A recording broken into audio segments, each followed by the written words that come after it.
Il a enterré sa femme vivante. La nuit était chaude à Niono, un village du Mali où les étoiles brillaient comme des éclats de verre.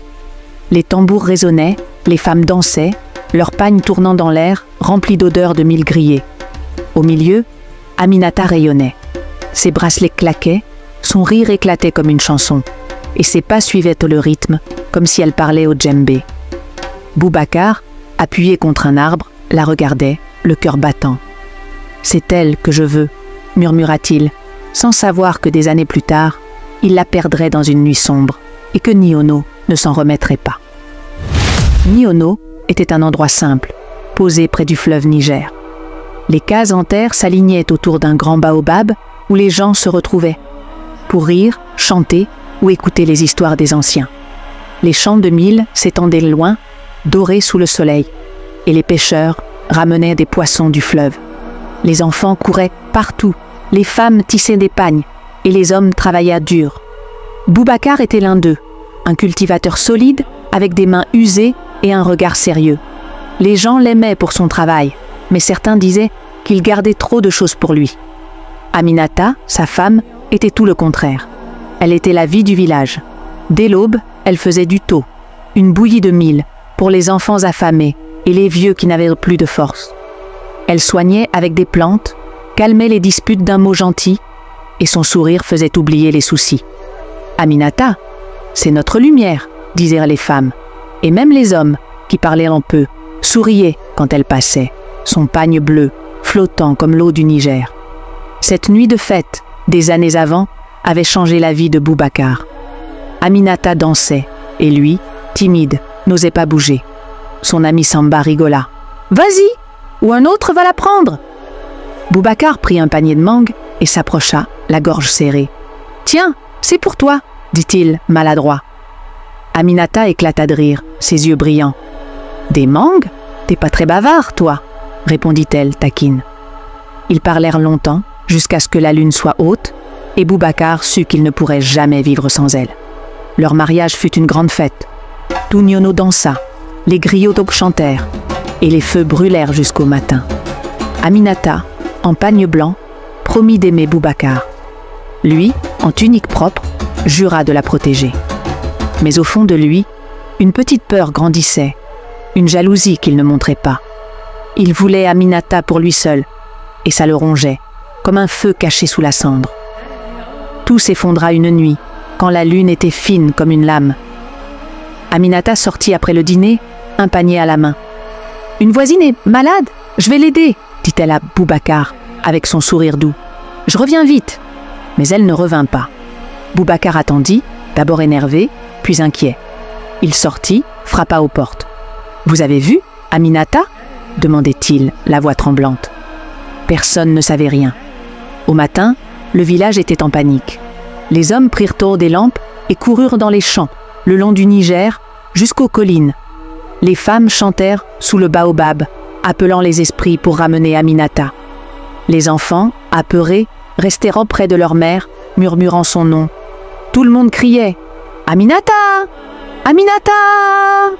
Mais le silence répondait, lourd comme la terre mouillée. Les jours devinrent des semaines. La tristesse envahit Niono. Les chants semblaient moins vivants, les rires plus rares. Les vieux parlaient d'os d'esprits fâchés. Les enfants disaient entendre des pleurs, près du manguier chez Boubacar. Le village, qui respirait grâce à Aminata, semblait perdu sans elle. Boubacar faisait semblant d'être brisé. Il cherchait, avec les autres, criait son nom, consolait les gens d'une main tremblante. Mais il savait ce qui s'était passé cette nuit-là, sous le manguier. Ce secret pesait sur lui comme une pierre. La nuit, il regardait les étoiles, mais tout ce qu'il voyait, c'était le visage d'Aminata. Et dans le vent, il entendait un murmure. « La vérité te rattrapera ». Niono n'était plus le même depuis qu'Aminata avait disparu. Le village, d'habitude si vivant avec ses tambours et ses rires, semblait endormi sous une couverture de tristesse. Les champs de mil, encore dorés sous le soleil, donnaient de moins de grains, comme si la terre pleurait. Les enfants jouaient des moins, restant près des cases en banco, et les femmes chantaient plus doucement sous le grand baobab. Les hommes continuaient de fouiller, longeant le fleuve Niger, où l'eau scintillait, ou grimpant les collines, où les chèvres broutaient. Ils criaient « Aminata !» jusqu'à perdre la voix, mais chaque jour, sans elle, creusait un vide plus grand dans leur cœur. Boubacar était partout avec eux. Il marchait dans la boue du fleuve, sa tunique trempée, et tapait du pied dans les herbes hautes, comme s'il cherchait vraiment. Il posait une main sur l'épaule des voisins, murmurant « On va la trouver !» Mais ses yeux fuyaient chez les regards, et sa voix tremblait un peu trop. Les gens voyaient un homme brisé, un mari qui avait perdu sa femme. Ils ne savaient pas que Boubacar cachait un secret si lourd qu'il l'écrasait. Cette nuit-là, sous le manguier, il avait fait quelque chose d'horrible, quelque chose qu'il ne pouvait pas dire, même à lui-même. Tout avait commencé par une dispute, une de celles qui arrivent quand l'amour se mêle de peur. Aminata, avec sa douceur habituelle, avait regardé Boubacar dans les yeux. « Pourquoi tu me surveilles tout le temps ?» avait-elle demandé, sa voix calme mais ferme. « Tu crois que je vais partir ?» Boubacar, lui, sentait la jalousie brûler dans sa poitrine. Il voyait les sourires des autres hommes quand Aminata passait. Il entendait leurs compliments. Cette nuit-là, sous la lune fine comme un fil, il avait perdu la tête. Il l'avait suivie dehors, près du manguier, et dans un moment de colère, il l'avait poussée. La terre rouge l'avait avalée, et ses cris, faibles, s'étaient tus. Boubacar était rentré chez lui, les mains sales, le cœur battant, et il avait fermé la porte. Depuis, il ne dormait plus.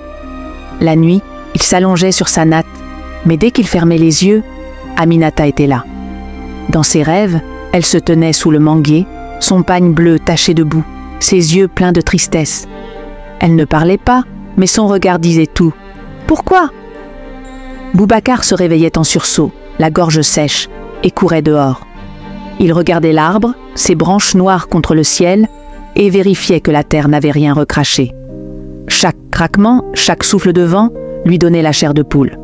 Il essayait de se convaincre que c'était fini, qu'il pouvait continuer, mais le village, lui, semblait savoir. Le vent soufflait plus fort ces derniers temps, surtout la nuit. Il faisait claquer les portes des cases et secouait les feuilles du manguier. Les mangues, encore vertes, tombaient par terre, éclatant avec un bruit sourd. Les chiens hurlaient, les yeux fixés sur rien, et les enfants juraient qu'ils entendaient des pleurs près de la maison de Boubacar. Une femme, en puisant de l'eau, avait senti un froid bizarre, comme si quelqu'un la frôlait. « C'est pas normal », murmurait-elle aux autres, et bientôt tout le monde parlait d'esprit. Les vieux, assis près du feu, disaient que le Niger gardait les secrets, mais qu'il les rendait toujours un jour. Boubacar, lui, refusait d'écouter. « C'est juste le vent », lançait-il quand quelqu'un parlait des cygnes. Mais son rire sonnait faux, et ses mains tremblaient quand il passait près du manguier. Il voulait oublier, tourner la page. C'est pour ça qu'il pensait à Fatoumata, une jeune femme du village, amie d'Aminata. Fatoumata était douce, avec un sourire qui rappelait un peu celui d'Aminata. Elle tressait les cheveux des filles, avec soin, parlait peu, mais écoutait toujours. Boubacar se disait qu'avec elle, il pourrait recommencer, effacer le passé. Il commença à lui rendre visite, apportant un sac de mil ou un pot de miel. « C'est pour toi », disait-il, essayant de sourire. Fatoumata le remerciait, mais ses yeux restaient tristes. « Aminata me manque », murmurait-elle, et Boubacar sentait son cœur se serrer. Chaque fois qu'il était chez elle, quelque chose clochait. Le vent soufflait plus fort, les feuilles dehors s'agitaient, et une fois, une cruche d'eau tomba toute seule, se brisant sur le sol. Fatoumata sursauta, regardant Boubacar comme si elle voyait autre chose. Il faisait comme si de rien n'était, mais au fond, il entendait toujours ce murmure dans le vent. La vérité te rattrapera. Les semaines passaient et Niono semblait porter le poids d'un ciel sans pluie. Le village, qui vibrait autrefois au son des rires et des tambours, était devenu silencieux, comme si chaque case en banco retenait son souffle. Les champs de mil, toujours là sous le soleil brûlant, donnaient des grains plus petits, et le fleuve Niger, d'habitude si vivant avec ses pêcheurs, coulait plus lentement. Les gens continuaient de chercher Aminata, mais l'espoir s'effaçait. Chaque matin, les hommes se retrouvaient sous le grand baobab, décidant où aller. Les berges du fleuve, les collines où les chèvres broutaient, ou les bosquets d'arbres acarités. Les femmes, elles, chantaient des prières, leurs voix tremblantes, demandant aux esprits de ramener leur sœur. Mais chaque jour, sans réponse rendait leur cœur plus lourd. Boubacar était toujours là, marchant avec les autres, criant le nom d'Aminata, jusqu'à ce que sa gorge brûle. Il rentrait chez lui le soir, les sandales pleines de boue, et s'asseyait seul, le regard perdu. Les gens le voyaient comme un mari désespéré, mais certains commençaient à murmurer. « Il est bizarre, Boubacar !»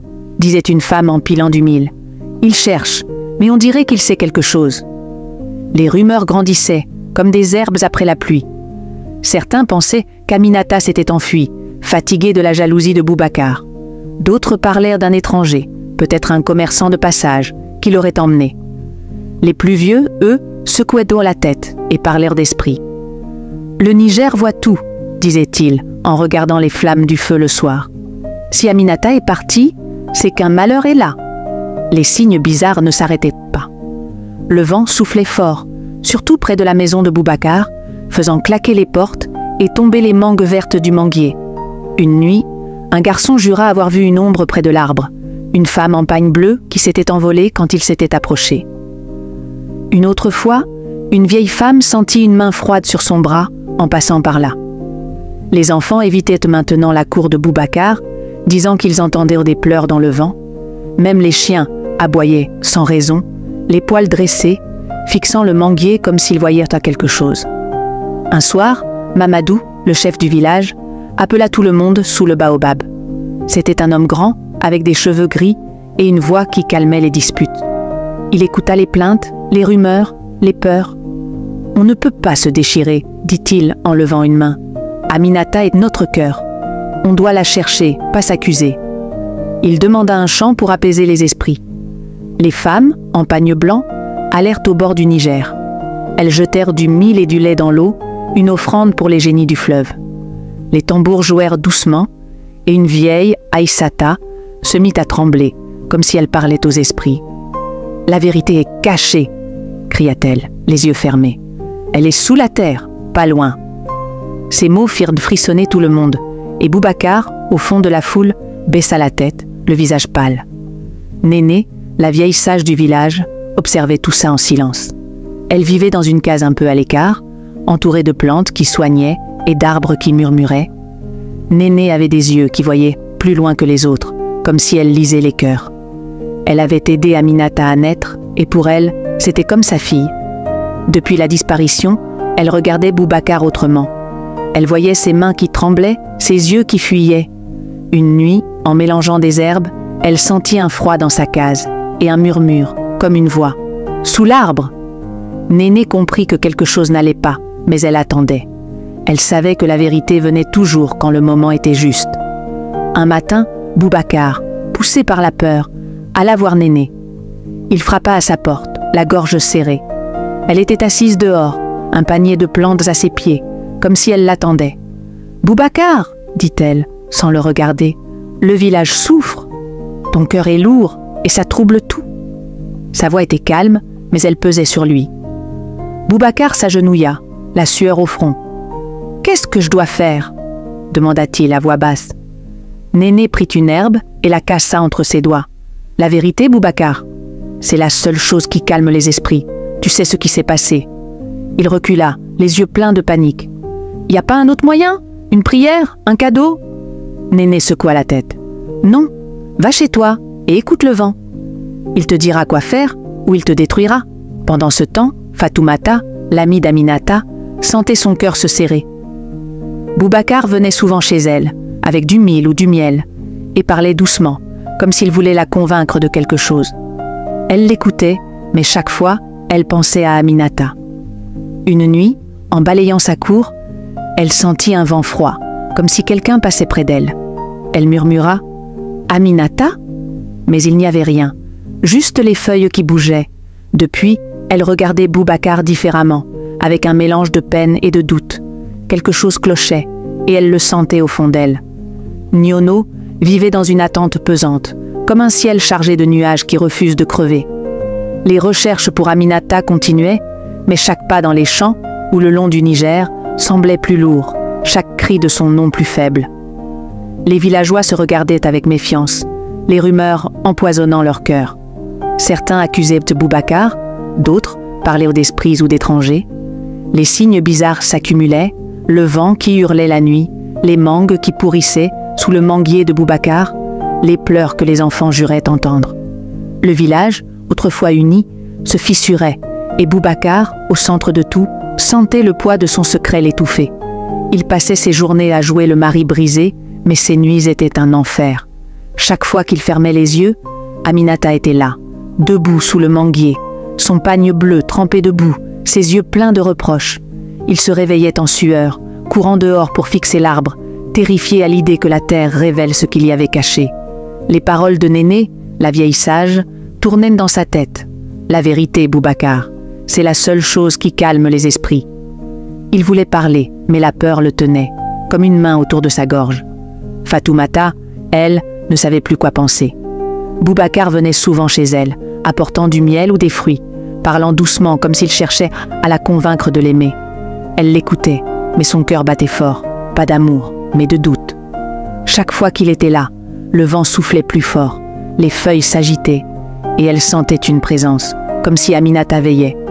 Une nuit, alors qu'elle rangeait sa case, une cruche d'eau tomba sans raison, éclatant sur le sol.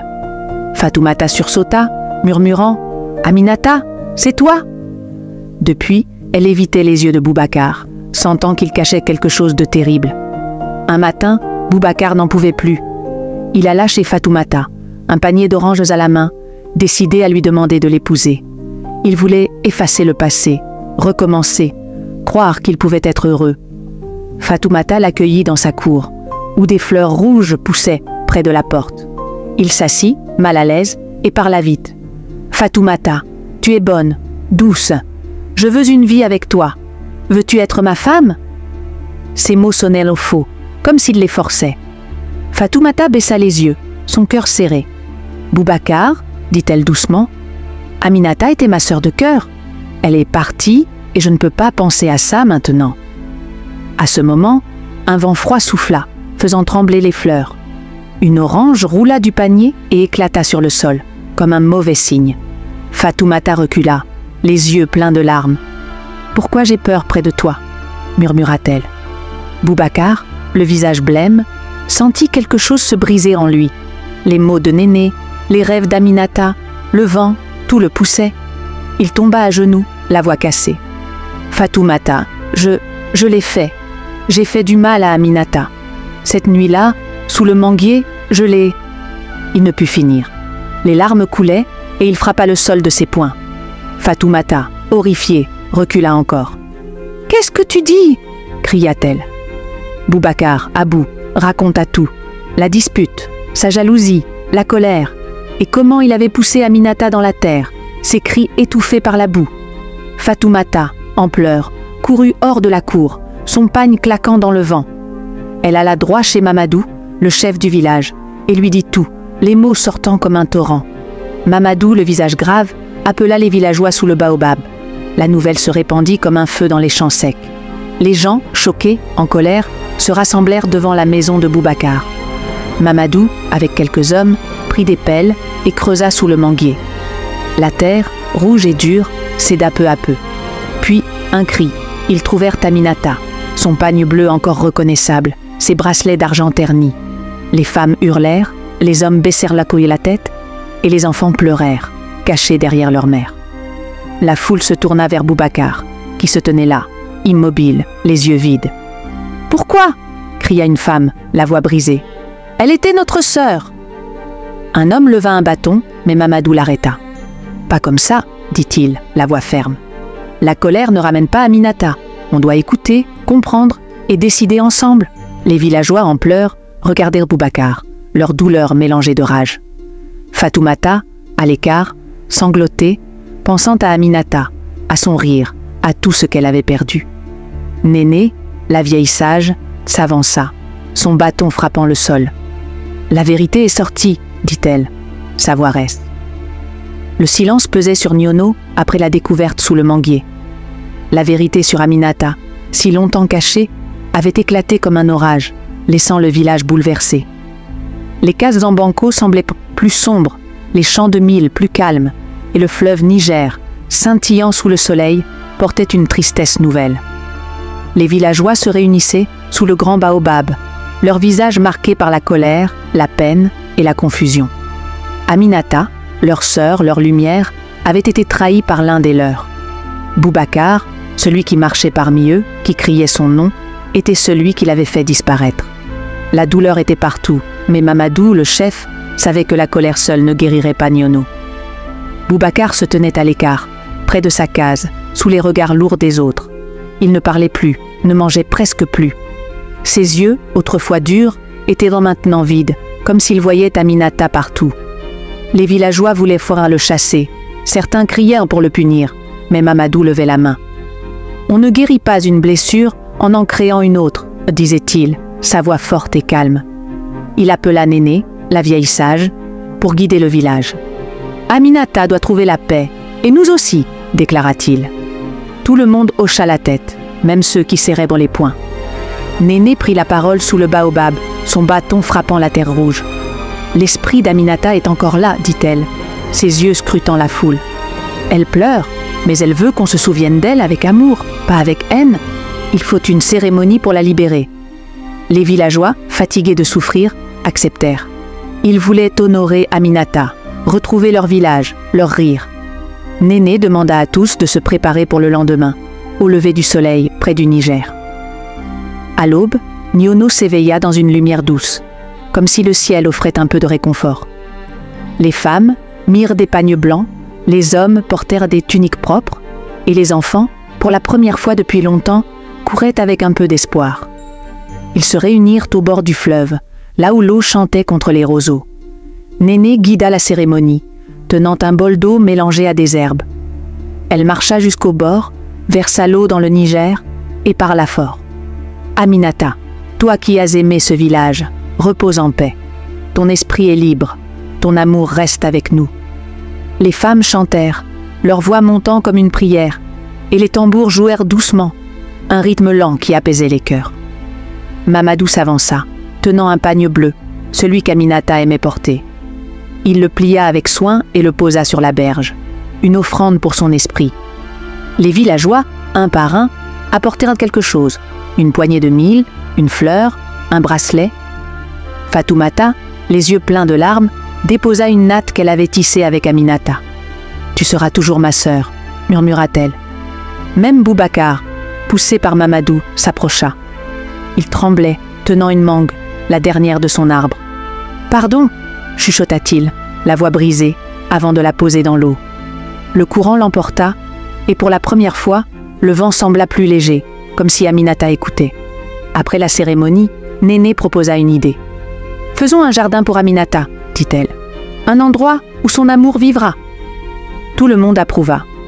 Ils choisirent un terrain près du baobab, là où les enfants jouaient et où Aminata aimait s'asseoir. Les hommes creusèrent, les femmes plantèrent des fleurs et des herbes, et les enfants apportèrent des pierres pour faire un chemin. Fatoumata, qui savait tisser, créa une étoffe colorée pour décorer l'entrée. Le jardin devint un lieu de paix, où les gens venaient à parler, rire, ou juste écouter le vent. Chaque année, ils s'y réunissaient pour se souvenir d'Aminata, raconter ses histoires et apprendre aux petits l'importance d'aimer et de dire la vérité. Boubacar, lui, vivait à l'écart, dans une case loin du village. Les gens ne lui parlaient plus, mais ils ne le chassaient pas. Mamadou disait « Il doit vivre avec ce qu'il a fait ».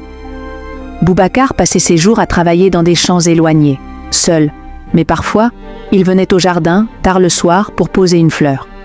Il ne parlait à personne, mais dans son silence, il cherchait à se pardonner.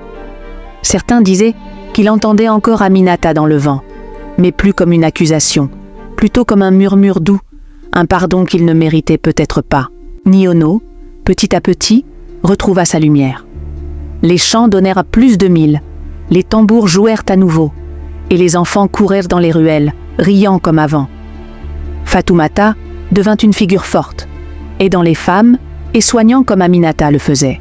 Mamadou veillait sur le village, et Néné, toujours là, racontait aux petits que la vérité, même dure, était la seule voie pour guérir. Le jardin d'Aminata grandissait, ses fleurs rouges et jaunes brillant sous le soleil, un rappel que l'amour pouvait renaître, même après la douleur.